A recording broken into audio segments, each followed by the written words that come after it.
What's up, everybody? Welcome to tonight's episode of the Not Your Average Mark Wrestling Podcast. I am your host, the tutorial boss Guapo, and the guy making his twice-a-year debut for 2026. Patrick, what's up, brother? What's up, man? Oh, God. Finally got you back on the show. This, for those of you that don't know, Patrick is the one who looked Triple H square in the eye and said, "So what if she's the owner's daughter? It'll be fine." No, he did not. not even a little bit. No, sir. All right. So welcome to everyone. Before we get started, of course, need to get some thank yous in. I want to say thank you to Ross and the boys from Labor 12 for our intro outro music. Track's called Head Rush, album's called Monsters. If you haven't checked it out, look, it's been like 3 years. What the hell? 4 years. Excuse me. It's been like 4 years. They are working on some big things. They've got their second album coming up. They've got some real cool music videos they're putting together. So if you haven't checked it out yet, head over to labor12.com. That's laborxii.com. I want to say thank you to Joe and American Legacy for our Not Your Average merch. We got all sorts of cool stuff that you'll be able to find on the website. We'll talk about the website in just a minute. Thank you to J-Rebs 3D Printing, my boy Cameron taking care of business. Other side. You see this little piece of awesome right here? That is a J-Rebs 3D Printing original. If you have a logo, something you want to get in a light box like this one, hit him up, jrebs3dprinting.com. Thank you to Blind Ambition Studios for all our awesome graphics. Thank you to the WrestlingSociety.com. And in particular, I'd like to take a moment to say a quick thank you to Professor Bear. He was kind enough to have me on his podcast this last Tuesday. It was a great time. And to give you an idea of how cool a guy Professor Bear is, the entire month of January, he's using his podcast platform to celebrate other wrestling podcasts. So if you get the chance, go check out a Bear's Thought podcast. You can find it on the WrestlingSociety.com in the podcast room. Thank you for allowing us to be a part of that. And of course, a big thank you to my co-host tonight, the guy, for everything you do. Some of the cool things he does. We got a website, www.notyouraverage.mark.com. You can find all sorts of cool stuff like, our merch, bios, calendar for where we're going to be, all the cool things. And you can find your way to click all the things from right there. And one of the things you can click is the other cool thing that he's put together, and that is our Discord. We do watch-alongs for Raw, SmackDown, PLEs, NXT every now and then. We even did one for the Clown Show. It's a whole thing. So if you're not a part of the Discord, go check it out because it's awesome. Look, he's got all sorts of things going on behind him. Yeah, I do have to update the merch though. That needs to happen for sure. I chose these backgrounds. I have a few, but this is the one I wanted to put up there. But my fat ass is in the way, and you can't see all the things. Anyways, continue. I'm sorry. Well, I do want to say what's up to everybody in the chat. Who we got here? We've got Jello. Look, the podcast starts when the podcast starts, Jello. Be patient. I'm just saying. We've got Spectre Squad in. What's up to the Spectre Tag Texan Tag Team Podcast is in here. K Russell 8610. What's up, sis?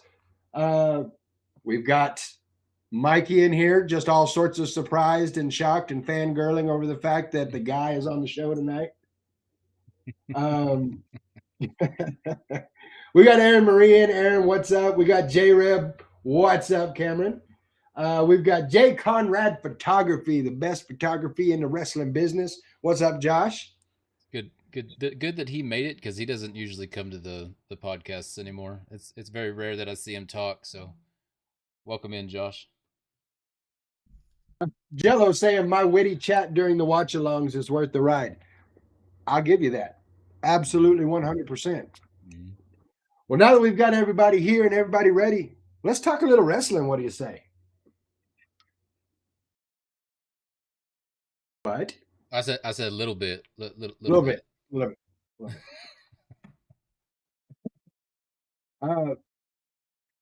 Looking over here, we've got Isaac Ibarra in. Isaac, what's up, brother? Jay Conrad Photography. I don't get the notifications anymore for some reason. They just started again last week. It's because we gave them the evil eye. So you better show up. Yeah. Mike Petty in the chat. Mike, what's up, brother? We're doing good tonight. All right. Let's get to some main roster moments. We'll start with some SmackDown. So Randy Orton starting SmackDown. Smart. Having Trick Williams interrupt Randy Orton starting SmackDown. Genius. I love it. Absolutely love the concept. So Trick Williams looks Randy Orton, the Viper, right in the eyes and say, look, man, it's 2026, not 2006. So I'm going to need you to calm down. I thought that was great. He was ready to get after Randy Orton with his lemon pepper steppers, as he puts it. And it got him exactly what you thought it would. It got him all kinds of beat up. However, I do like where they're going with this. I like the fact that they're getting Trick in there saying, look, it's my time. So you old guys like Miz and Randy Orton, y'all need to step on back. Let me have my time. And it's kind of played out the same way for him both times. You think he would learn? No. Something that you don't see, like you had to be paying attention or watching TikTok. So there's a point where Trick Williams slaps the mic out of Randy Orton's hand, and the camera follows the mic and then goes right back to them, and you can visually see Trick Williams go, oh shit. He's like, I'm in trouble. It was good. I liked it. We went from that into a match with Trick Williams, his first official match on SmackDown against Rey Fenix. Now, this is a good first official match for him. Phoenix is one of those talents that can call it in the ring. So you take somebody new like Trick Williams, who's not new to the business, but new to the main roster, and you get Rey Fenix in there helping him call things. It's good like that. He can help keep things moving. The two of them put on one hell of a show. In the end, we get Trick taking the win dirty with a handful of tights. I like the way they're going. Like make him a heel. Give him all the dirty stuff. However, I am thinking we see more of these two moving forward before we get to see him move on to like Miz and Randy. Looking over at the chat, Spectre Squad watching this while playing 2K25. Attaboy. Mike Petty, that's not a good thing talking to Randy Orton like that. No, it is not. And I'm going to leave that to Trick Williams. I'm not going to do it myself. No, sir. Do you know what you call a 285-pound muscled out Randy Orton when he stands in front of you? Scary? Sir. You call him sir. No, it's sir. And Jello saying you don't turn your back on the Viper. Yeah, Randy Orton made that very clear. He said you made two mistakes. First, you interrupted me, and then you turned your back on me. Don't do that again. Yeah, see, J-Rev knows. J-Rev, you call him sir. We went from that to Julia versus Alexa Bliss. I am always going to cheer for Alexa Bliss, my 5 feet of fury, every single time. What are you laughing at? 5 feet of fury. That's fantastic. That's what they call her, 5 feet of fury. I love it. It's 296. I was Mikey had the stats for me. Randy Orton, 296 pounds of grr. Grr. Oh, not that type of podcast. I'll let you tell him that. I'm not going to. This was a good match, but I kind of feel it was more geared for what happened after the match. Like, don't get it twisted. For those that are Alexa Bliss fans like I am, you see what I did there with the twisted. These two ladies put on a great match. Like, it was good. It saw Julia retain after an interference. But I think the bigger story here and what the bigger focus was having Lash Legend and Nia Jax coming in with the beatdown to move along the tag team storyline. Jello in the chat saying Alexa is my future ex-wife. Yeah, you hold on to that, Jello. a lot of people's future ex-wife. Oh, Mike says he sees what I'm doing, and I know the rest of that sentence. Yeah, it's a great sentence. I believe we'll get to that later on in this show. So I do love where the women's tag team division is right now. They are on absolute fire, and this was a good way to have a good match, but also move that along. Speaking of teams, that takes us to the MFTs versus the Wyatt Six, and this has been a feud I've been enjoying thus far. You've got the MFTs with the size and the power, and you've got the Wyatts with the nonstop all go attack and the crazy. It always makes for a good match every single time, and I love getting to see them pair off into possible future singles matches. Like I'm looking at you, Eric Rowan, Talatonga. Like that needs to happen. The two giants need to get together. In the end, Solo found their Achilles heel. He took the lantern. He took the lamp. This, of course, a big distraction and causes Tama Tonga to hit his finisher, get the win. 1, 2, 3. I don't know how I feel about the idea of taking the lantern. Like all of you know that I am a big Bray Wyatt fan. I've always been a big Bray Wyatt fan, so I'm not sure how I feel about them doing this. However, Common space. don't you say it. You didn't say it fast enough. I do have to say this. Having Solo walk away saying, now I have the whole world in my hands, was solid. If you're going to go this route, that's how you do it. Fish, orange, wide eyes. Yeah, so the chat on YouTube, they can put emojis. It's an emoji. It's a fish with white eyes. I don't know why. I was like, what Restream doesn't in the let that hell happen. is he talking about? Yeah, if you see it like that, like in the colons, it's an emoji.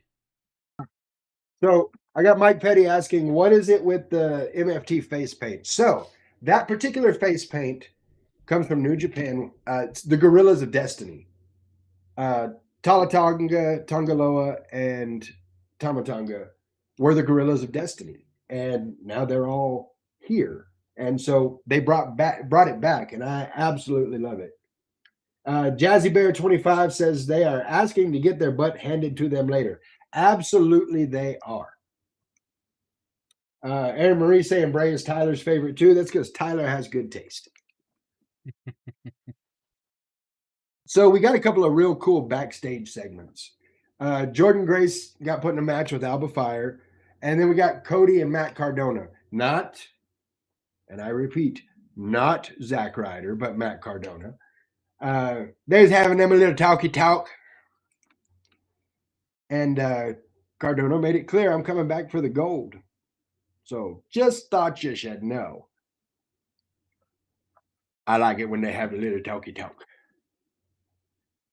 We then get Alba Fire versus Jordan Grace. And can we just stop for a second to appreciate the fact that Jordan Grace is finally on the main roster? It's been a long time coming, and I'm glad to see it. This is that little moment of silence. That was our Jordan Grace on the main roster appreciation moment. Sorry, I didn't get to watch SmackDown. No, I get you. You're good. I think I saw a little bit of Raw though. She had an awesome match with Alba Fire. And before we go any further with this, I know I'm throwing a lot out there about Jordan Grace, but kudos to Alba Fire for elevating this match. She went in there and made the power moves that Jordan Grace does look even more powerful, and kudos to her for that. That was awesome. The match itself was short but intense, and we saw Jordan Grace get her first main roster victory. Congratulations to her. Now, after she walks out of the ring, Jade Cargill walks out because she's that bitch. She'll tell you to your face. I like the way they're teasing bringing those two together. Jade comes out talking all the trash. She's like, what? You think you did something? You think you won something? You ain't done nothing. You ain't even come. You ain't doing nothing till you come through me. Cause why? Cause I'm that bitch. Looking over at the chat, Isaac Ibarra saying Jeff Cobb was better in New Japan. I I don't know that he was better in New Japan. I think they're still trying to figure out what to do with him. I think once they get him more involved in some of the matches, I think you'll see that same one. Of course, Jello saying woot because you know it's Jordan Grace. Isaac Ibarra saying Jade is overrated. Hold on to that thought. And Jello saying a lot of muscle between those two women. Yeah, it is. I wouldn't say nothing bad to neither one of them. We come to after that the U.S. Open Challenge, which I'm so happy that they're still doing. I think that's really cool that they're continuing that tradition. We start out with the mystery opponent because it is the Open Challenge after all. Excuse me 1 second. Get a drink here. Drinky drink of your favorite Good drink, beverage. drink. Ting. I mean, this is an open challenge after all, so mystery opponent. And I was very happy to see Shinsuke Nakamura make his way through the curtain. These two had what I can only call an epic battle. Like the moves they went back and forth with was awesome. Ended up with Hayes retaining. And the thing I liked the most about it was when it was all said and done, he shook Nakamura's hand. Or should I say, actually, Shinsuke Nakamura shook his hand. And that was a really, really cool moment. I thought it was a great touch. Oh, all the emojis. That's so funny. Good Lord. That's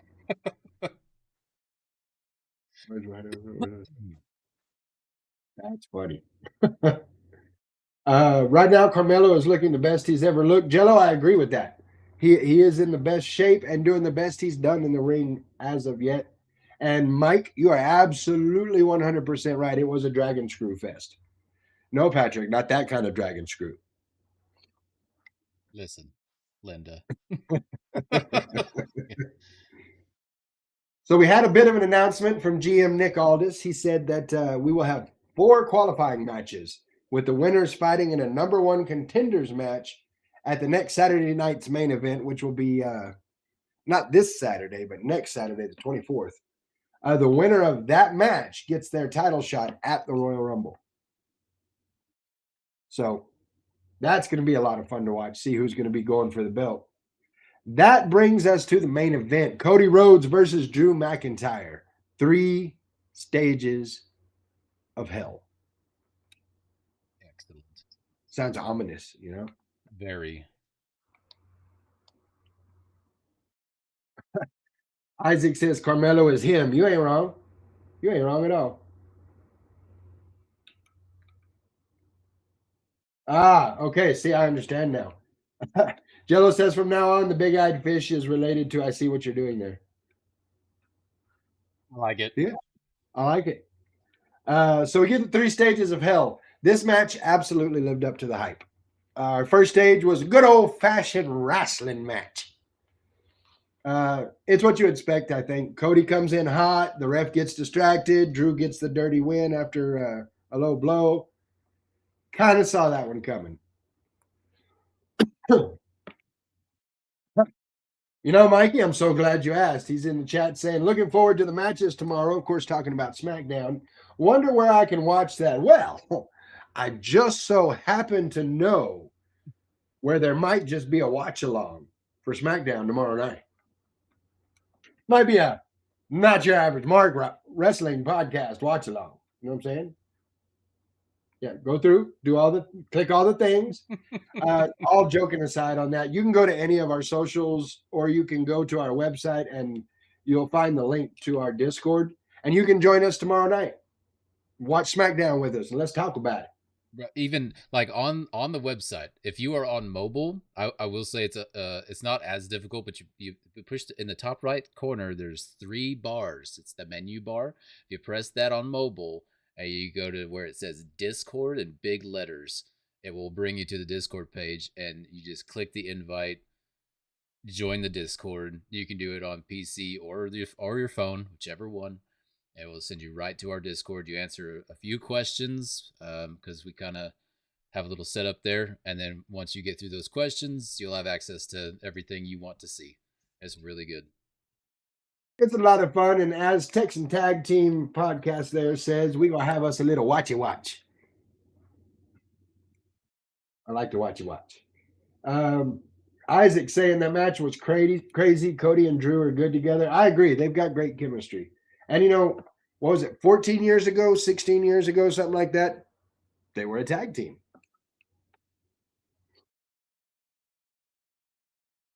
Yes. Let's talk about it. When did you? I'm not Trick Williams. Look, he uses that line on Friday. He used that line on Friday. I borrowed it for Thursday. Yeah. It's all good. It's all good. And also, just to answer Spectre Squad OG's question here, any link, not just the website, you can go to. It's on our YouTube. There's a Discord face on YouTube that you can click as well. There is on Twitch. There's a Discord link that we've put in the about section. You've got our Facebook page has it. Our like everything. It is everywhere, and all the links go straight to the Discord. Yep. You can find our Discord anywhere you find the Not Your Average Mark Wrestling podcast.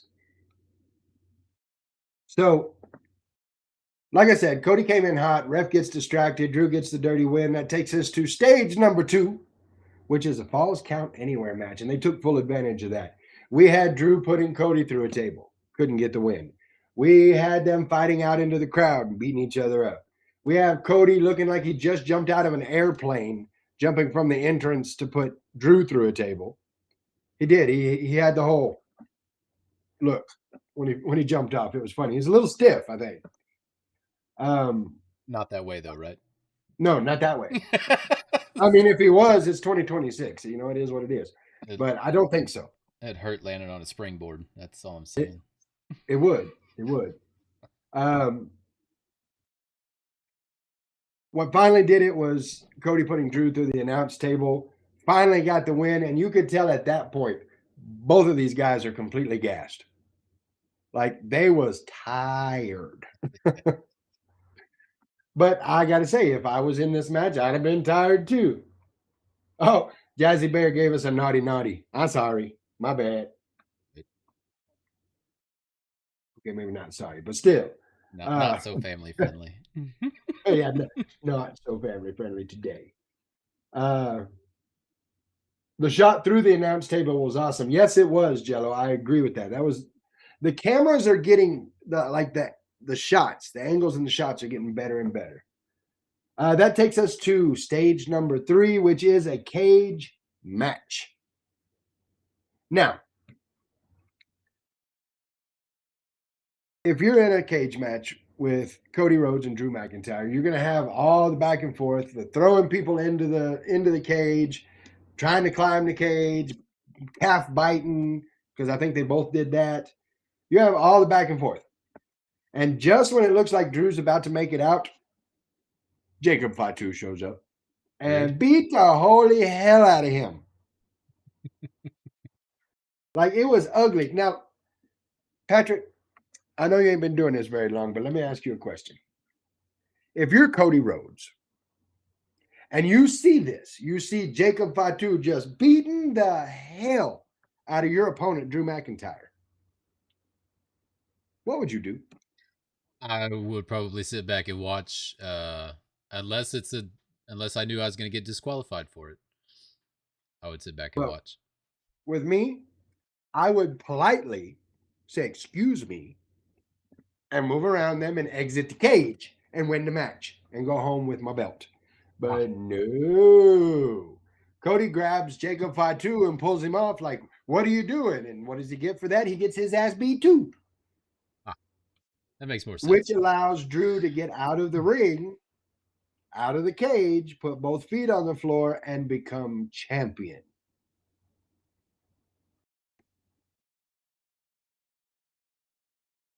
Never interrupt your enemy when he's being destroyed. That is absolutely correct.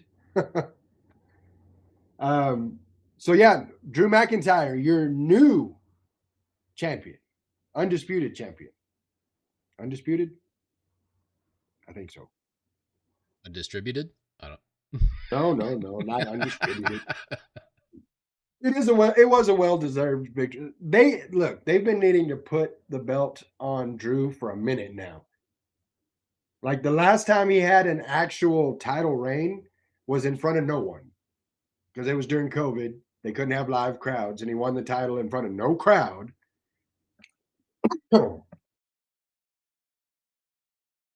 Isaac gets it. Let Jacob whoop that ass. Politely be polite, say excuse me, and exit the exit the cage. Yeah. Say bye bye. All in all, I enjoyed SmackDown. It wasn't the best SmackDown I've ever seen, but it wasn't the worst either. I give it a solid B. That's the way fair. I think. Undisputed WWE champion. There you go. So that takes us to Raw. And there is no better way. And The Rock means no better way to start this show than for it to be Monday Night Rio. Rhea Ripley, Io Sky. I am all here for it. Like I love everything about this tag team. I look forward to see how they handle being the women's tag team champions. They come out, they celebrate a little bit, and they lay down a challenge. And that brings out Liv Morgan, Roxanne Perez. And Liv Morgan was being Liv Morgan. You know, hi, I'm so happy you're back. Blah, but that's my belt. Give it back to me right now. This brings out Bayley and Lyra Valkyria, who feel like they have been overlooked. People aren't taking them seriously. So they're out there to talk some trash too. And Rhea's like, look, like I was saying, we're putting a challenge out there to anybody. And this is when the Kabuki Warriors, the former tag team champions, show up. They start beating up Rio. Everybody gets into a big ass brawl. And what happens? Rhea and Io get back in the ring and clear it out and send everybody on their way. What a great start. Excellent. I'm so I was sad I missed it. It was a fire way to start. They get to the back, and Liv's telling Roxanne Perez, "We got our shot. We got our shot to get to the titles. We're gonna get to the titles." And they see Finn Balor playing 2K, and they're like, "What are you doing?" He says, "I think it's pretty obvious. I'm playing 2K." So like that's a Patrick answer. What are you doing? I think it's pretty obvious. Yeah, it's on a big screen TV. Yeah, like in the back. So he's playing 2K and like, what are you doing? I'm playing 2K. Well, we're going after gold, and it's obvious Raquel's going after gold. So what are you doing? When are you going to go after some gold? Get it together, Finn. And I'm like, whoa. Yeah, I'm going to need you to calm down. I saw that too, Mikey. I saw that he was doing himself versus Cody. And maybe that's foreshadowing. Keep that. I was about to say, keep that in mind, because Triple H puts little things like that out there, just some little detail that you would have had to have seen that particular segment to have picked up. Much like, and we'll talk more about this in a little bit, but when they interview AJ Styles, there's a clipboard in the back, big red X on it, which is very similar to the X that's in Finn Balor's logo when he's in his Prince character. So I'm just saying, that it might be a thing, might not. So from there we go to Javon Evans versus Bravo Americano. He's the little one. He's the little one. Yeah, he's tall Americano. And then you've got Grande Americano and Venti Americano. Venti means 20. Really? That's where you went with that? That's all I'm saying.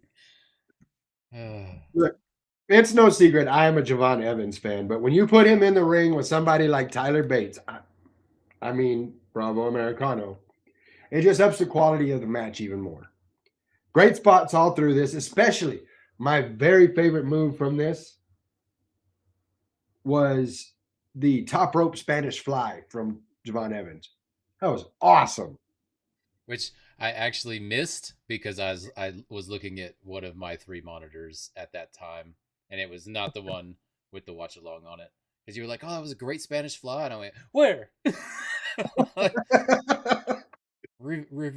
rewind. Like, go back. Oh, grande means large. There we go. Um, so we get the Spanish fly spot. In the end, Javon gets the OG cutter. He gets the win. You know why? Because that boy bouncy. I'm all about Javon Evans right now. That boy is going to be a superstar at some point. His He charisma's there, his in-ring's there. And the cool thing was he gets out there on the barrier, and there's Grande Americano in front. There's Rio, however they're saying it, Rayo Americano on one side, Bravo Americano on the other. They all go to get him at the same time, and he jumps over the announce table and through the ring to get away from him because he's good like that. question. Question me. So Javon Evans, he kind of reminds me of Cappuccino Jones. Like, A little bit. Cappuccino Jones. I mean, the granted, I haven't gotten the opportunity to see him wrestle as much as I'd like to, but the few times I did get a chance to see Cappuccino live, very, very much like Javon Evans in the way he moves in the ring. Yes. so they're not the same person, right? No, Like, not same okay, person. okay, I just Not making same sure. person, but very, very similar. I can see where you picked that up. Yeah, okay. So we have the champ come out, CM Punk cutting a great promo about beating Braun Breaker and about, it's all on him now. And the road to WrestleMania goes through him as the champ. Music hits, out comes Finn Balor, but not just any music, mind you. We got the old school music from his days as the Prince and Finn Balor. You little Irish bastard. You got me. I thought he was going to do the thing, and he didn't do the thing. He had the music to do the thing, and he teased that he was going to do the thing, but he didn't do the damn thing. But that's just good TV. You That don't is good give TV. you don't give them the audience what they want until they're about to burst. Until they're pissed off because he didn't do the thing. Yeah. I might have been a little upset that he didn't do the thing. But you know what? We're getting there. We got the right music now. At some point, he's going to do the thing on the main roster, and I'm going to be very, very happy about it. Yes. Yes, he was. Yes, you were standing on your chair ready to pop. You got wide eyes when the music hit. I remember that. I did, because I was like, wait a minute. Yeah, That's the right music. those eyes. Yes, I was so excited, and then he didn't do the damn thing. But I did like what he did. He comes out and he told Punk, you know what? You said my name in a list of people that you wanted to face. So here I am. Let's fight. And Punk's like, cool, right here tonight. Me, you, we're going to do this. And he's like, wait. No. See, every time you want to defend your title, it seems like we're in Chicago. We're in your backyard. So no. Next week on Raw, we do it in my backyard in Belfast, Ireland. To which the crowd was not real happy in Dusseldorf, Germany. It's such a funny name. Every time Punk said it, man, it came off the tongue so weird. Well, all I could think when he was like, is it a great day to be a wrestling fan in Dusseldorf, Germany? I'm like, yeah, but is it? Yeah, right? Like, you have to say that name. They said So next week, it's the Punk versus the Prince. And I'm going to tell you what, I am here for it. And I hope he does the thing. And that's the last time I'm going to say the He thing. won't do the thing. He's gonna make you wait, and it's gonna be That's, really funny. I'm gonna yeah, screen record your face next time, and I'm gonna it is plaster it Esther. on the podcast. Well, then we got to a match that I know made Patrick very happy. Listen, Kabuki Warriors the versus Bailey and Lyra versus Roxanne Perez and Liv Morgan. the only reason that this match made me happy is because the next day was my birthday, and that is a great birthday cake. It was all the birthday cake. All the cake, bro.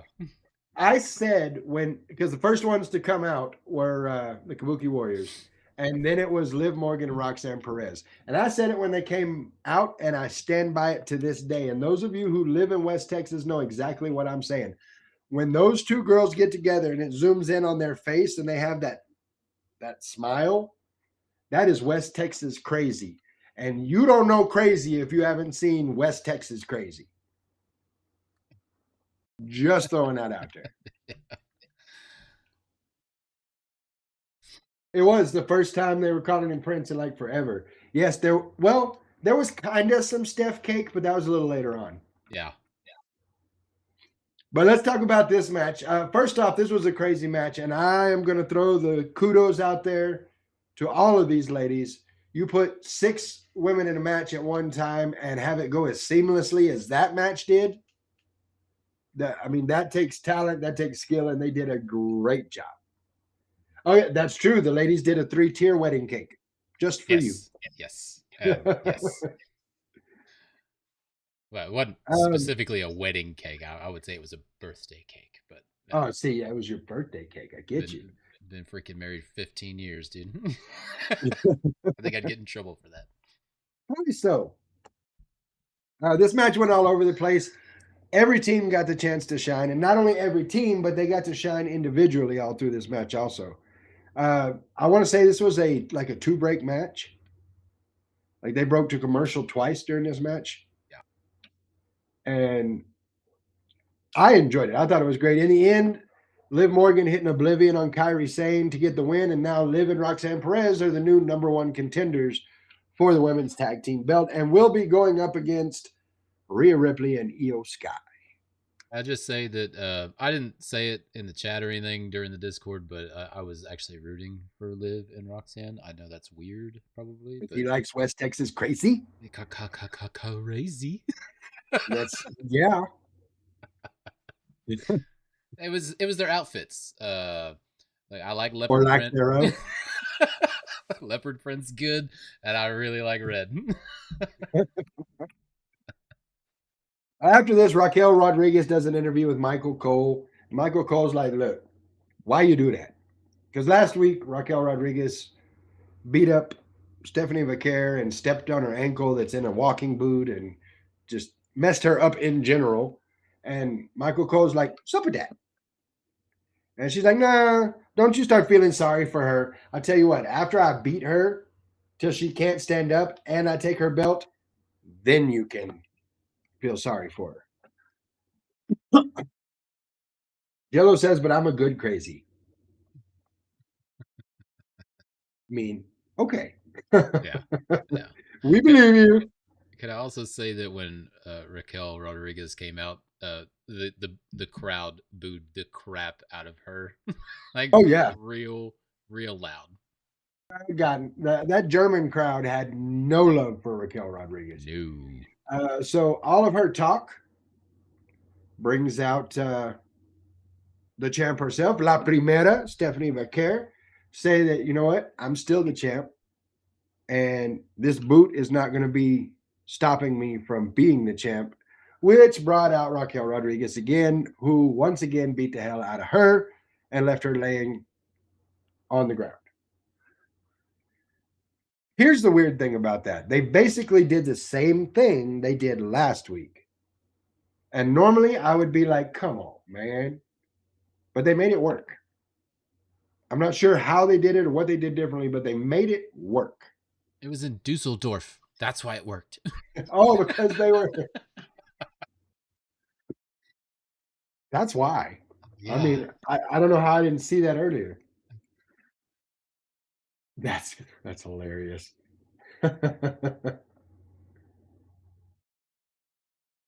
What do we got here? K. Russell, love you, bro. Message me later. Gotta put Hunter to bed. He says hi, Uncle John. What's happening?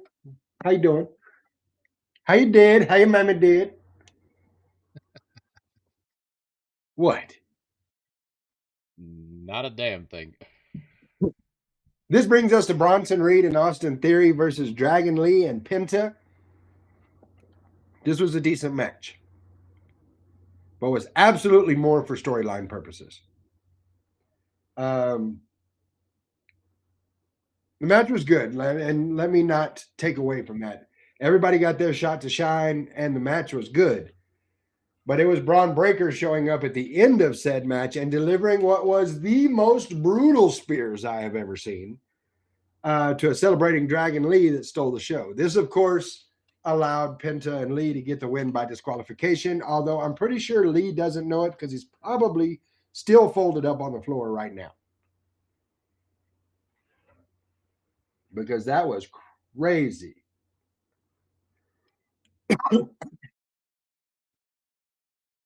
My nephew has to go to bed. Everybody say good night, Hunter. Good night, Hunter. So this whole thing happens, and Adam Pearce, you awesome, gifted, completely insane man, gets in the ring, unhappy, gets right in Braun Breaker's face. Don't do that. That's not smart. I wouldn't do that. Gets in his face about his actions and nearly catches a beat down himself. Like Braun Breaker grabs a hold of him and slams him down into the corner. I was having like Franco D'Angelo flashbacks. I didn't like it. It was crazy. However, Braun Breaker, if you're watching this, and let's face it, of course Braun Breaker is watching this, you don't put your hands on the GM. I said it during the watch along. If you put your hands on the GM, you get your ass suspended. And what happened? He got his ass suspended. You don't put your hands on the GM, not in there, never. That's true. That was a cool thing. Adam Pearce stopped Braun Breaker with one finger. Braun slipped out of the ring and was running around to do his thing where he kills people. And Adam Pearce was there and said, stop. And he stopped. Stopped him with one finger and then nearly died. Like literally when he got Pearce in the corner, it took the entire vision to pull him back. And I don't think I laughed harder at anything that night than I think it was Logan Paul was like, he's gonna kill you. Please stop. It was funny. That brought us to our main event, AJ Styles versus the Ring General, Gunther. Yeah, I can say it. I can roll my R's. This match was everything you thought it would be and then some. Gunther and AJ put on the definition of a main event. They had dueling chops. There was like several different calf crushers going on. When AJ settled into that final calf crusher, though, he laid it back, and then he stood up. He's like, I win. And I'm like, I didn't hear a bell. But he's like, I win. And the ref's like, no, you didn't. AJ under the impression that Gunther had tapped, which he made it very clear. That was his goal, was to make him, and I'm quoting here, tap like a little bitch. I remember that quote. And the ref says, I didn't see that. I didn't see him tap. I don't know what you're talking about. And Gunther hits a low blow, gets the win. And then they show a different angle of it. And sure enough, Gunther tapped. And I love where this is going because this is a great way to end the match. It sets up more of the you tapped out chants from the crowd, which are going to be deafening. Yeah. And perhaps, hopefully, possibly, potentially, round 2 of AJ versus Gunther. Excellent. I like the idea. I don't like flat earthers.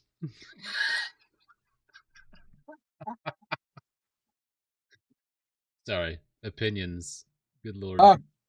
Spectre Squad says like Jesse tapped to Briggs. Yeah, we're going to talk all about that here in a few minutes. That's coming up. for sure. Yeah, that's definitely coming up. All in all, I dug Raw. Like I thought it was a good show. Gave it an A minus. It was one of those shows, and I believe it was Jello and I that were having the conversation during the watch along. That it was one of those shows where you're like, wait a minute, it's the main event. Where did the rest of the show go? Right. Because it didn't feel like it was like you'd been sitting there watching for 2.5 hours. Yep. So, and I love that. Aaron Marie saying, I hate Gunther. A lot of people do. A lot of people are very unhappy with that man. I just it's not even about the way he wrestles. It's just the attitude for me. Like he's better than everyone else. You look cocky, A little bit, but that's yeah. also been earned. I guess You part know, of the persona. he's lost 3, 4 matches in the entire time he's been on the main roster. Okay, sure. You're the Yeah. expert, not me. And there's Patrick going, and then. And then All right. So before I get into this, let me remind everybody get out there on the socials, click all the things, the bells, the whistles, the likes, the follows, the subscribes, all the things. Click them all. It helps us out. It lets us see what you like, what you don't like. So please click all the things. We've got Jello saying, I predict AJ taps out Gunther in his final match. I do. I think that happens. I don't think it's his final match. I think his final match will actually be with either the Prince or the Demon King. One or the other. I think will be AJ Styles' final match. Of course, this is his AJ Styles 2026 is his retirement run. I'm with you. I'm not a fan. oh, I'm not a fan of we're Gunther. No, not no, no, no. fans. Not a fan of Gunther. Oh, okay. No. Oh, wait. You did say AJ is retiring, right? AJ Styles is making his retirement run in 2026. Excellent. Excellent. And as far as I know, is it tonight? I believe that he's going to be on the AMC, not AMC. Is it AMC? Anyway, he's going to be on TNA tonight on their new channel. Oh, okay. So live from Dallas, Texas, America. And that's only like 6 hours away. Yeah, it's like 6 hours away, and we're here. We're not watching it live. That's one of the things I do want to say is I am very happy for TNA and their ability moving forward to get to a bigger audience. Like this AMC deal is huge for them. Good. And I wish them all the very best. Now, there's a few things going on in the wrestling world what grinds my gears. I need you to remind me later, like this weekend, to make something for the Grind My Gears because we have something for the clown show, but I don't have anything for the Grind My Gears. I need to. I haven't even I was gonna do clown show tonight, but I haven't even given any of it a look, so I didn't have anything to talk about the clown show. Oh man, it's not hard to Google search some shit. Hang on. So what I'm going to talk about instead is the other clowns. That would be the internet wrestling community. And some comments they put out there that I just can't quite figure out. Oh, okay. Drew should not have the belt. These are the same people that spent the last 9 months going, they keep screwing Drew every time he gets the belt. They take it away from him right away or they screw him out of it. They screwed him out of it when he was in Scotland even. These same people saying, Drew doesn't deserve the belt. Drew shouldn't have the belt. What?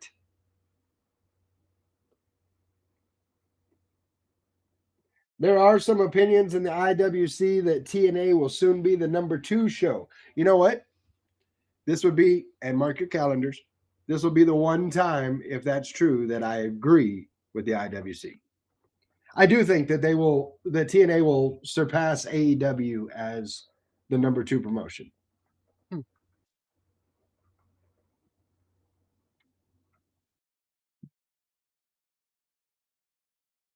I could see it happening. For those that aren't aware, something I've found out recently: Powerhouse Hobbs from AEW contract was up at midnight last night, and all signs point to he's making his way to WWE. All these people on the IWC talking about, I don't know why they don't use Powerhouse Hobbs better. All they do is put him in there and make him get beat up, and he doesn't win the matches, and blah blah blah blah blah. Same people, all kinds of pissed off. They're just going to put him in the they're going to put him in the mid card in WWE. Just another big guy in the mid card. And I'm like, what? What are you thinking here? Mikey's saying, stop it. Enjoy the ride. Creative takes you on. What are you, The Yes. Rock? Yes. Yes. Finn Balor doesn't deserve the title shot. Who, to all the IWC members that said that, you shut your whore mouth. All of you. That's you're just on the Finn Balor club. That's literally Balor Club. Okay. We call it a hype train sometimes. I'm so happy to see Finn Balor getting away from the whole Judgment Day thing, because like that's done in my opinion. I'm so happy to see they're pushing him in a direction that he can actually do something. Whether he comes back as the Demon King or not, I'm just happy they're breaking him away from the Judgment Day. And Jello with the comment, and for 6 months, Tony and all of the AEW fans will deny that TNA is beating them. Yes, because that's 100% accurate. They'll be doing great. Everything will be great. They're great at what they're doing. Their crowd is great, and they have great attendance, and yeah, all their talent is great. Because that man will use the word great 17 and a half times in every sentence he says. I don't know why, but anytime he gets on a mic, the word great is coming out of his mouth like a comma. Yeah. Space. Mikey's saying Hobbs is the real life Debo. You ain't wrong. He is. Absolutely. Oh. What? Yeah. Oh, you froze for a second. Okay. You're good. Oh, my bad. You're good. The last one I'm going to talk about, and the one that made the least amount of sense to me.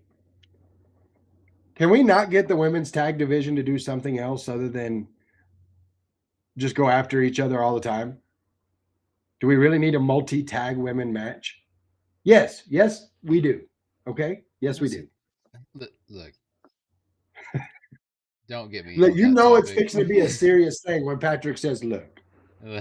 Don't get me on that topic, man. No. Like, they need to stay in their lane. Don't cross that. No. Slowly but surely, you're coming to realize that the internet wrestling community is stupid. Yeah. For the most part. But okay, so is this like forums? Is it Facebook? Like, where are you getting the questions from? These particular ones came off of X. Okay, Twitter. Oh yeah, the keyboard warriors for sure. And Twitter is basically a big forum. That's and pretty much forum idiots. That's all that is. I get you. But those are some of the things that are kind of grinding my gears today. Now, this past Saturday, we had us a wrestling show. Yes, we did. Live at the TMW Event Center, Loveland, Texas. We had BCW Texas Clash for Coats. And it was a great show. First and foremost, I want to say there was close to 100 coats collected and distributed. So for any of you that were there that might be listening, thank you so very much. That is awesome. That is well past what our goal was. Whatever gang sign it was he just threw, I agree with it. It really was an awesome thing. I was there. Oh, cool. Man. Mikey was there. Interesting. That's cool. I'm glad you could make it to the show, Mikey. Yeah. all joking and stuff aside, that close to 100 coats is amazing. Yes. So thank you to everybody that donated. It was really a good deal. And those coats are being distributed to schools so that those students that don't have a coat will have one.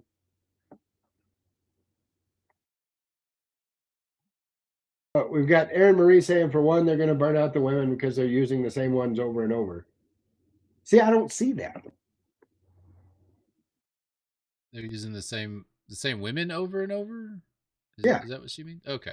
Well, listen, there's only so many women in the industry right now. Like yeah, they could bring more over from NXT, but it's still going to be the same thing. You're gonna run over. You gotta fight the women that are already there. You know, like they did with Stephanie. They brought her over and she won the belt, and here we are.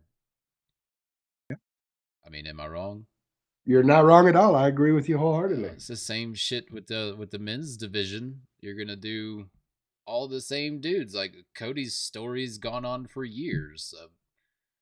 I don't know. Just well, our goal, as Mikey just said, was 50 coats, and we got close to 100. And that's just, I can't say that enough. It's so awesome that the community would come together like that. yes. And when I say we had one of the hottest crowds I've seen since I've been associated with BCW, like we got to a point where it was standing room only. How awesome is that? In January, we had standing room only. Yes. Very good. I believe I asked you to tell people to move together because we had people standing, but we still had some chairs. I didn't say that. Ring announcer said that. Sorry, ring and that. Well, I asked you to do it, but I asked you to distribute the workload. You have 5 top tier ladies tag teams vying for the belts. It's fantastic. Agreed. 100% agreed. So let's get into some of what happened at Clash for Coach.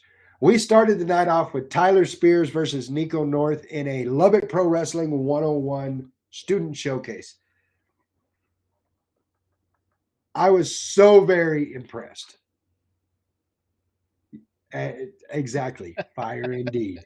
I don't think it's an understatement at all to say Lubbock Pro Wrestling 101 is training the future of professional wrestling right now.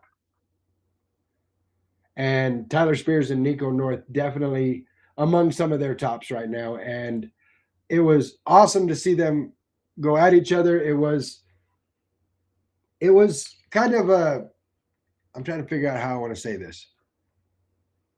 There wasn't a bad guy here. I don't want to call it a face-on-face match or anything like that, but this is two guys that respect each other in the ring to find out who's going to get the upper hand tonight. And that's one of my favorite kind of matches. Yes. And they did a great job with it until.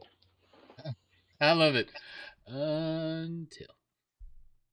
Until Jesse, limited edition, Jesse the Kid James came out with Grand Moore, G5, and involved himself in the match. He got a few shots in on Tyler Spears, Nico North chasing him out of the ring. And before he could make his way to the back, very handsome GM stopped him and had a discussion with the American Tragedy Phoenix, one of the trainers there at Lubbock Pro Wrestling 101, about how great the match was, how awesome the students are doing, and the fact that we had this interference. And what does he want to do about it? And came to find out that in, February 21st, I believe it is, 20th. It will be Tyler Spears versus Jesse the Kid. February, I think it's the 20th, actually. Is it the 20th? I was pretty sure. Let me look it up. I wrote it down. You are right. The 21st. My bad. Okay. I thought that was right. Lubbock Pro Wrestling 101 putting on a show February 21st here in Lubbock. And One of the matches on that card will be Tyler Spears versus Jesse the Kid James. And I hope Tyler Spears kicks him right in the booty hole. Yeah, I was gonna say, who you rooting for? Yep. No, I can't. There's something about Jesse. He reminds me of Logan Paul at some points. Like it's all about him. Give it to me now. Even Spectre Squad said Yeah, Timu version of Logan Paul. Yeah, exactly. Hi, Janine. She says hello. Oh, what's up, Janine? And glad you could join us. Almost 100 coats were raised, which is great. Yes, very good. And then you said you said Moore's Jazzy Bear said the 6'7", dude. I hate that. Like it gets the kids popping, but man, I throw hands. I'm gonna throw hands. All right. So here's the problem I have with that. And one of my coworkers was at the show. His name's Peyton. And he sent me a video that I am angry about because it's not wrong. It shows, kids today, and you see all these kids going 6'7", 6'7", and it says kids in the late 90s, early 2000s, and it was just all sorts of flashes between kids going. And he's not wrong. Yeah, that's the problem. That is kind of true. Ours was cooler. What can I say? Well, it was the 90s, of course. Well, as I said, I hope Tyler Spears kicks Jesse the Kid James right in the asshole. And speaking of assholes, Chris Watson versus Lonesome Loner Recoil. Chris Watson. Chris Watson. As much trash as I want to talk, Chris Watson's an absolute assassin in the ring. I hate to have to say it, but it's true. His match with Recoil was great. Sorry, I'm looking over at the chat. J-Reb saying, but ours had meaning behind it. 6'7" don't mean shit.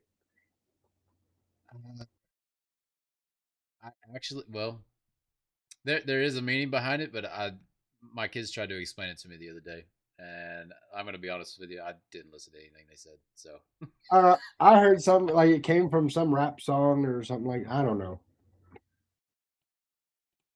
Sorry. And there's another song and dance that goes with that. I had to update the current topic. I forgot to click BCW. And then What's Up? What's Up was from Scream or Scary Movie, right?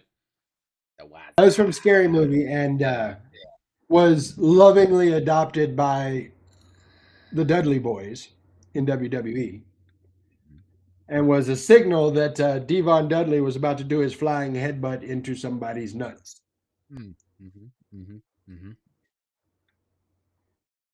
So going back to Chris Watson and Lonesome Loner Recoil. Recoil, relatively new to the scene. Recent graduate, once again, of Lubbock Pro Wrestling 101. He's doing big things. Yes, he is. He had a really good match with Chris Watson. In the end, Chris Watson able to get the victory in that one, which I'm sure made his head grow another 3 sizes because that's what happens when Chris Watson wins. Yeah. Yeah.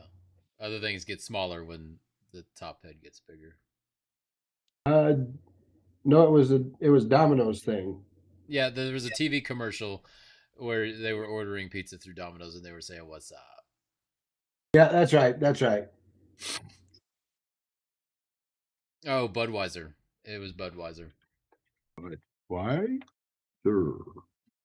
Yeah, I remember the frogs. Yeah, you kind of do there, Mikey. But I probably have it. I just didn't. I didn't put it in tonight. I was scrambling because I was trying to do something new tonight and fixed it up anyway. Didn't do the new thing, so we'll do the new thing on the next one. Yeah, we'll try it. See what happens. We might do the new thing on the next one. I don't know. Might. So after Watson versus Recoil, we had Jesse the Kid versus Nathan Briggs, and when I tell you, that the limited edition gave a limited edition yelp as he was put into into the final move there. He tapped very, very quickly. Got put in a sharpshooter. Yes. And soon as Briggs leaned back. And I got so close with that camera. I wanted to make sure. Yes. Here's the thing. I'm talking a lot of trash, and I know that.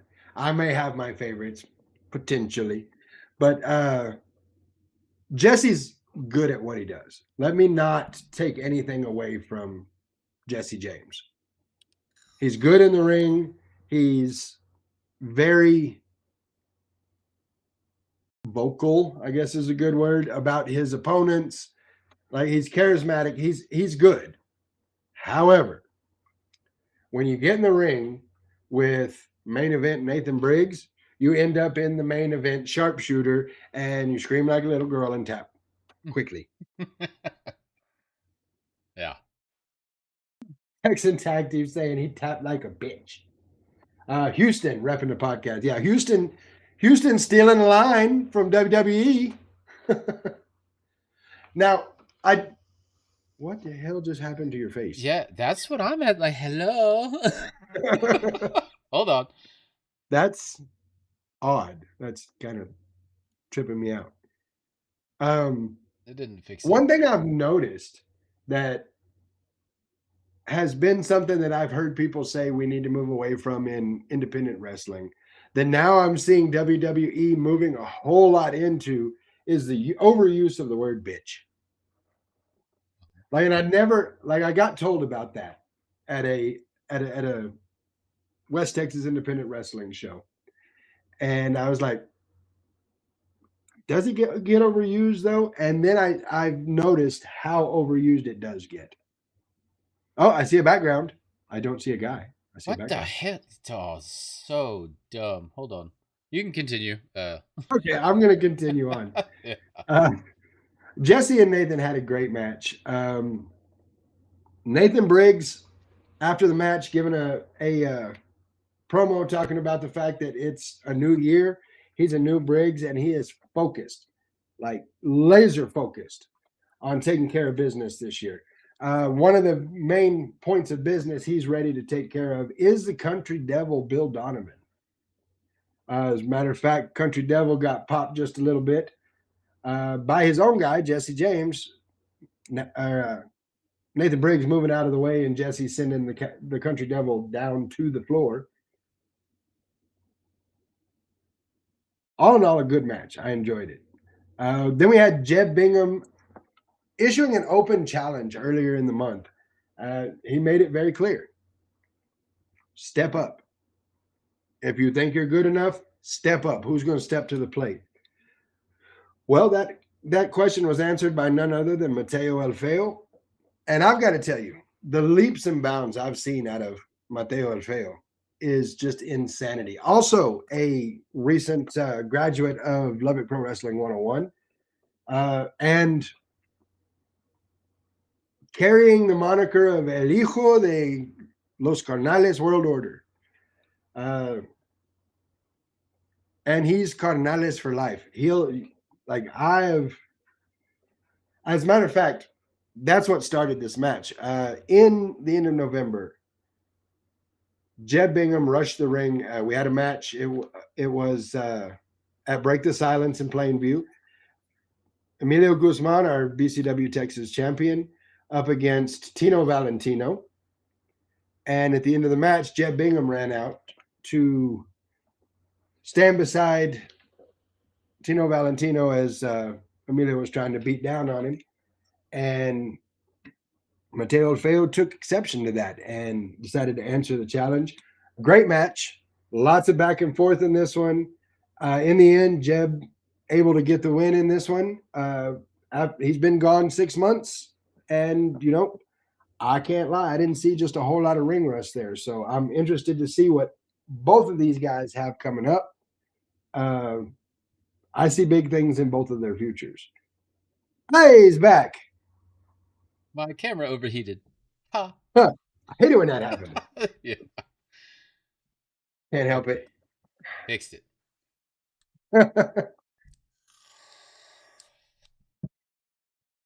That's why your camera overheats when you get somebody hot on there. I'm just Oh, saying. that's true. That is very true. It's also leaning super hard right now. Hope it didn't fall over. Okay. I was gonna make a joke about pills, but we're gonna leave that alone. We're gonna go Let's back leave to that the alone. matches. So we had CD Cash going up against a debuting Hondro Zuma. And I've got to say, I was really impressed with both these guys in this match. This one was hard hitting, like very hard hitting. Yeah. And Cash kept looking over at me because he's got lots of money and stuff, and he kept being like, "Nice 4K camera, thanks." Yeah. That's true. It is a nice 4K camera. The BCW Texas format moving to 4K, which is awesome. That footage coming very shortly. No, I was impressed with both of these guys. Like it seemed like every time Cash, who would be the veteran in this match, had something going, Hondro Zuma had an answer for it. And it was the other way around as well. Every time Hondro Zuma went for something, Cash had an answer ready to go. So these two were very well matched. And I hope to see more of these two going after each other. That brought us to the tag team match. Match for the BCW old school tag team titles. You had Stage Dive Mafia representing the Guerrilla Militia. That, of course, being Axel Savage and Rook Tyler, going up against the certified franchise, certified go-getter Draven Reeves and Mac the franchise. Going into this match, they were, of course, your BCW old school tag team champions. When I say hard hitting, I believe you told me something. You were running the camera out there to give you an idea of how violent this match got. Maybe violent's not the word, but they were hitting each other. Like it was Yeah. a bunch of powerhouses in there. Tell those listening what you told me. So obviously, I am cameraman for this show. I was up against the turnbuckle outside the ring, and I mean up against it because I had the camera in the ring through the ropes, was watching, making sure I got the shots. And who was it? I think he was. What's his name? Was it Axel Savage? Axel. Yeah, Axel grabbed Mac and launched him at the ropes, and they missed the ropes, and he hit the turnbuckle instead, and it moved the ring 2 inches away from me. I was like, wow, okay. But when I say that this match was hard hitting, this match was hard hitting. Yeah. There seemed to be a little confusion, a little bit of a problem with certified franchise as there were a couple of moves that didn't work out to their advantage. I believe um, there was a hit between Mac and Draven. Yes. Uh, I think you're right there, Mikey. Mike saying we need to look at that footage again, which I will be doing. Final pin may have been made with an illegal tag, and we're going to be reviewing that footage to find out. And if so, proper action will be taken. Yes, Mr. GM. That's me.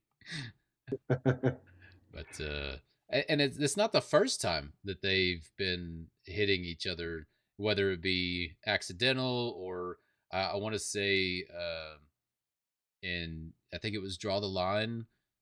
Mac was purposefully like reaching out the ring trying to get a tag from Draven, but when he got close enough, he was like, "Oh," and he got distracted and was looking outside the ring, not actually tagging.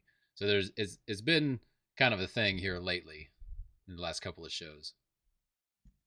Well, from what I understand, and we'll see this in the footage later on, that there was a conversation had between the two of them regarding that. So it'd be interesting to see what was said there.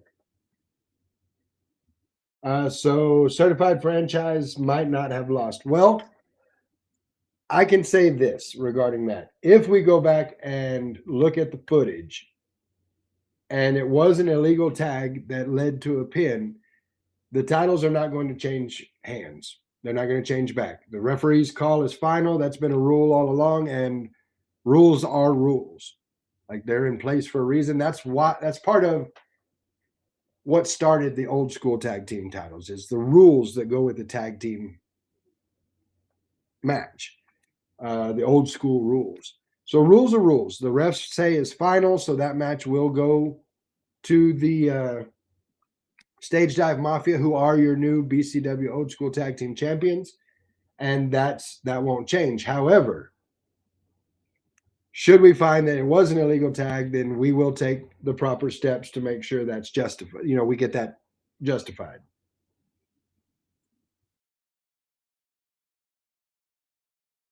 Mike is saying it's like football. Sometimes you have two guys on the same team hit each other trying to tackle a guy. Exactly.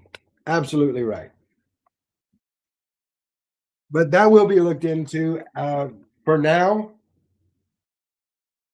much as I don't want to say it, I will. Congratulations to the Stage Dive Mafia, Axel Savage and Rook Tyler, for your win. They are your new BCW Texas Old School Tag Team Champions. Good. You got to do the condescending. Congratulations. Congratulations.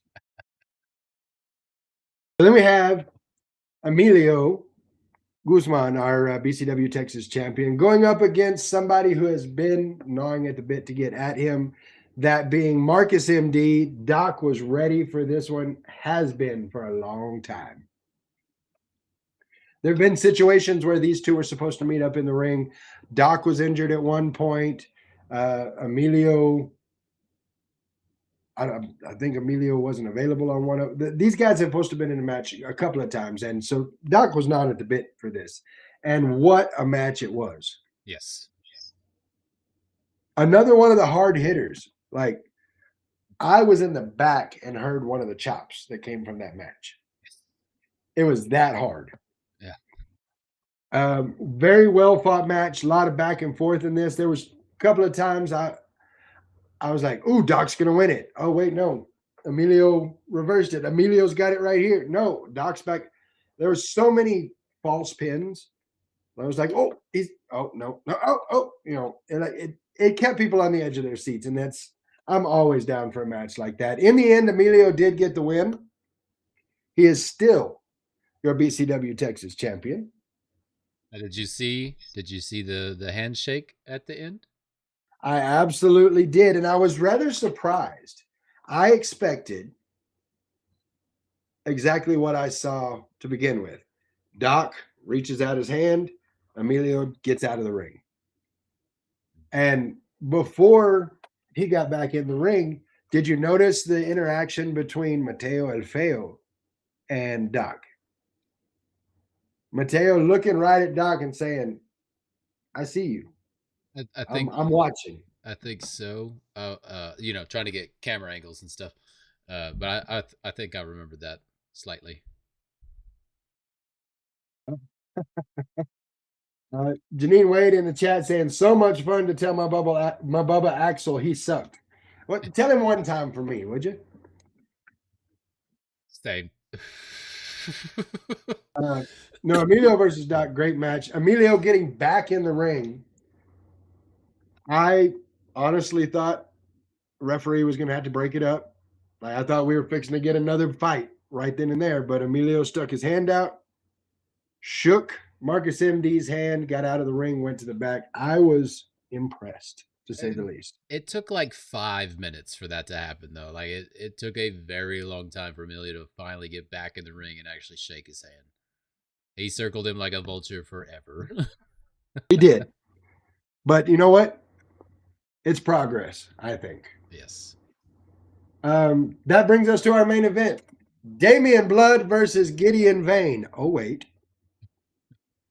Gideon Vane unable to be there Saturday night. Had some travel issues. You know how it is. Vato kind of Sometimes friendly. cars don't like to cooperate. So Gideon Vane unable to. Vato kind of friendly. That's so good. So You're good. not so. You're not so kind of friendly. We're not even gonna get into that. Gideon Vane unable to make it, so I came to the ring to inform Damian Blood of that. I will say before this match, I was served with paperwork. Yes, you were. We'll talk about that in just a minute. Got in the ring, told Damian, look, Gideon's not here, been looking around, trying to find you somebody to fight, somebody that will take you to the limit, somebody who will go head to head with you and challenge you for this belt. And I started to say something else. I got a tap on my shoulder. It was Lilith Blood. She leaned into the mic and said, and I'm quoting, I'm your Huckleberry.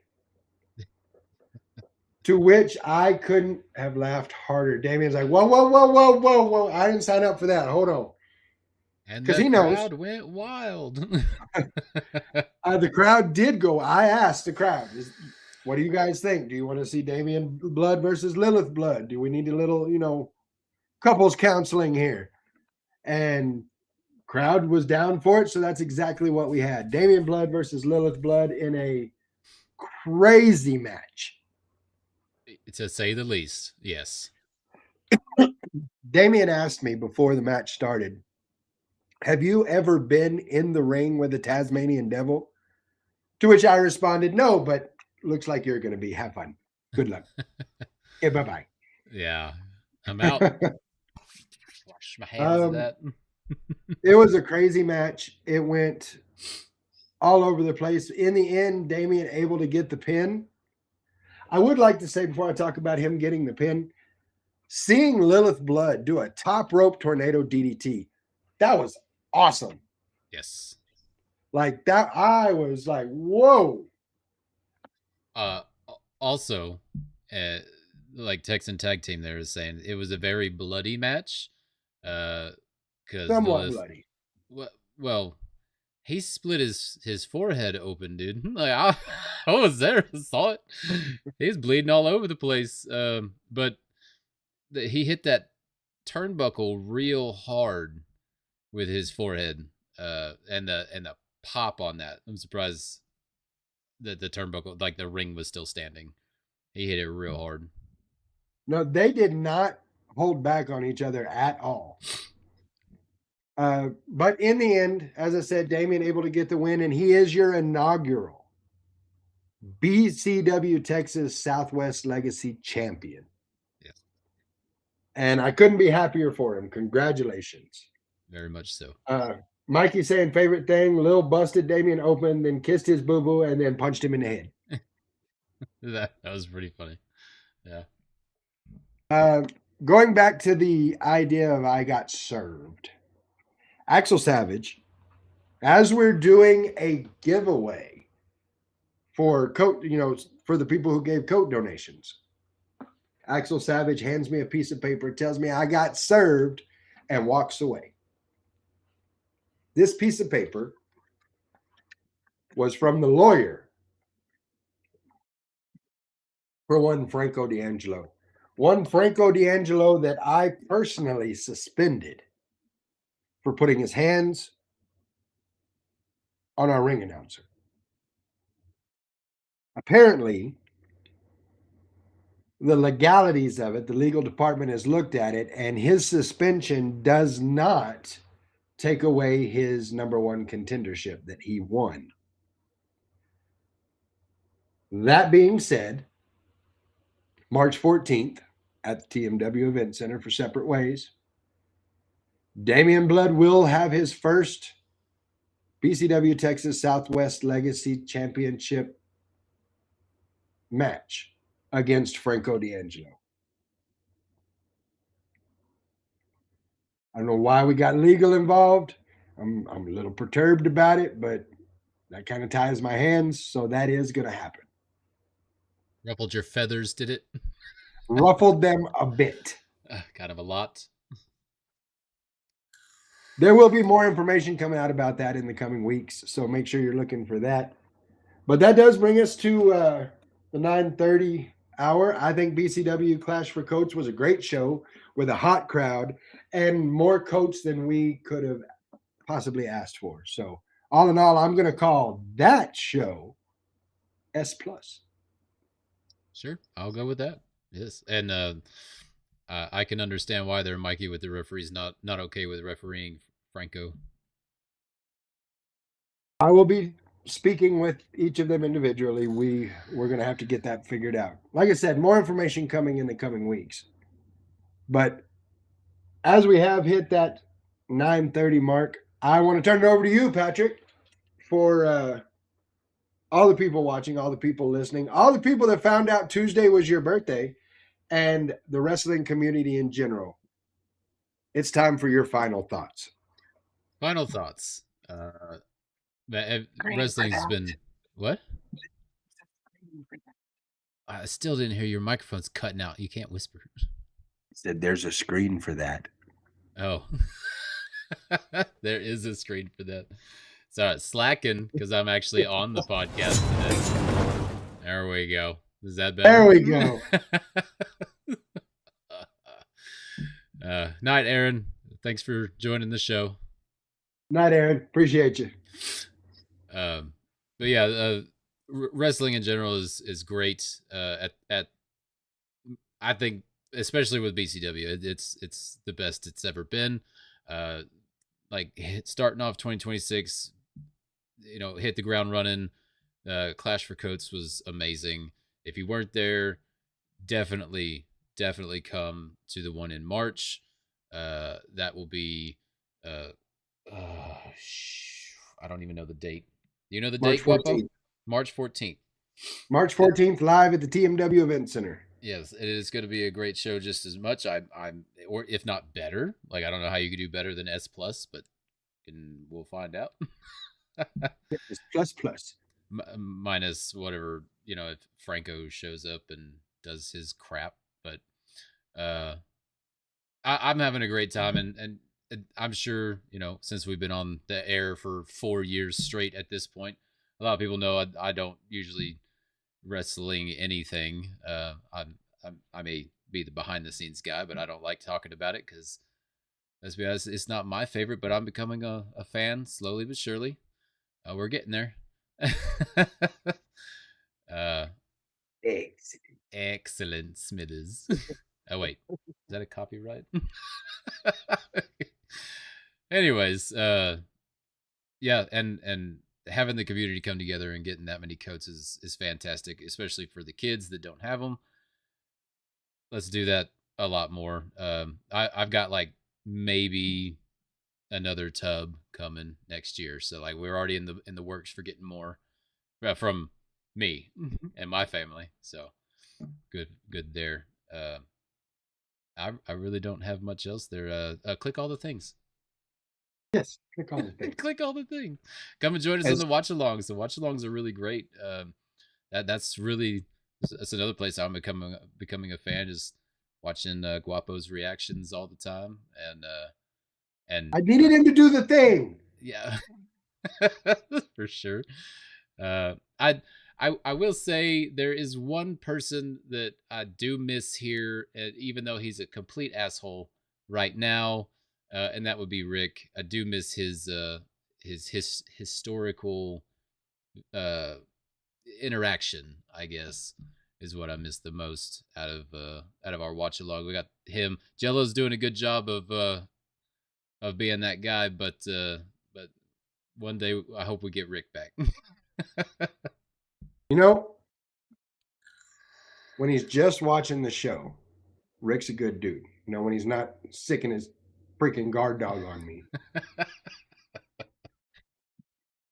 I'm just saying. Anyways, one of these days, Rick and I are going to sit down and talk without Steve-On Remsen, and we'll work it out, and he'll come back. Someday he's going to see the light and stop being an asshole, and I'm going to have him back on the podcast. One day for sure. And Also, go to the website, check it out. There's merch on there. It's been on there forever. Also, check out the Texan Tag Team podcast. They are here in the chat tonight. So, just a little shout out to the competition. But that's all I got. Guapo, what are your final thoughts for the evening? As far as my final thoughts, first off, thank you to everybody that's been here tonight. The chat's been awesome. Thank you guys for interacting with us. Thank you for giving us this platform to interact with you. I've said it 100 times. This is my therapy. I look forward to this every week. This is my chance to forget about work, forget about all the craziness, and talk wrestling with the people I love talking wrestling with. So thank you guys for that. Patrick, thank you for being on the show. No Appreciate problem. you getting camera side for once. You won't see me for another like 6 months. If you haven't had a chance to see West Texas Independent Wrestling, we will have video footage coming out of BCW Clash for Coats soon. Or if you happen to be in the area, not this Saturday, but next Saturday, January 24th, Squared Circle Pro Collision Course taking place at Jake's Backroom here in Lubbock. And there's been some pretty decent matches announced for that. We'll talk more about that next week. But yeah, it's going to be a big one too. Once again, Texan Tag Team podcast. Make sure you check them out. Awesome show every time.